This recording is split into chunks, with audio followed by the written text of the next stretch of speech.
Praise the lord. ఈరోజు దేవుని వాగ్దానం లూకాసు వార్త 6వ అధ్యాయం 38వ వచనం. క్షమించుడి, అప్పుడు మీరు క్షమింపబడుదురు. ఈయుడి, అప్పుడు మీకియ్యబడును. అణచి కుదిలించి దిగజారునట్లు నిండి కొలతను మనుషులు మీ ఒడిలో కొలుతురు. మీరు ఏ కొలతతో కొలుతురో ఆ కొలతతోనే మీకు మరలా కొలువబడునని చెప్పాను. మనం ఎదుటి వాళ్ళకి సహాయం చేయకుండా మనం సహాయం పొందలేము. అలాగే మనం ఎదుటి వాళ్ళని క్షమించలేనప్పుడు మనం కూడా దేవుని క్షమాపణ అడగలేం, క్షమాపణ పొందుకోలేం.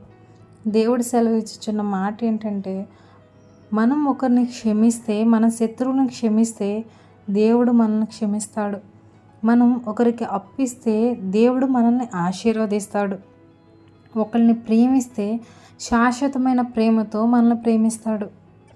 ఈరోజు వాగ్దానంతో మీ జీవితాల్లో నూతన మేలులు చూడాలని కోరుకుంటూ మీ సహోదరి.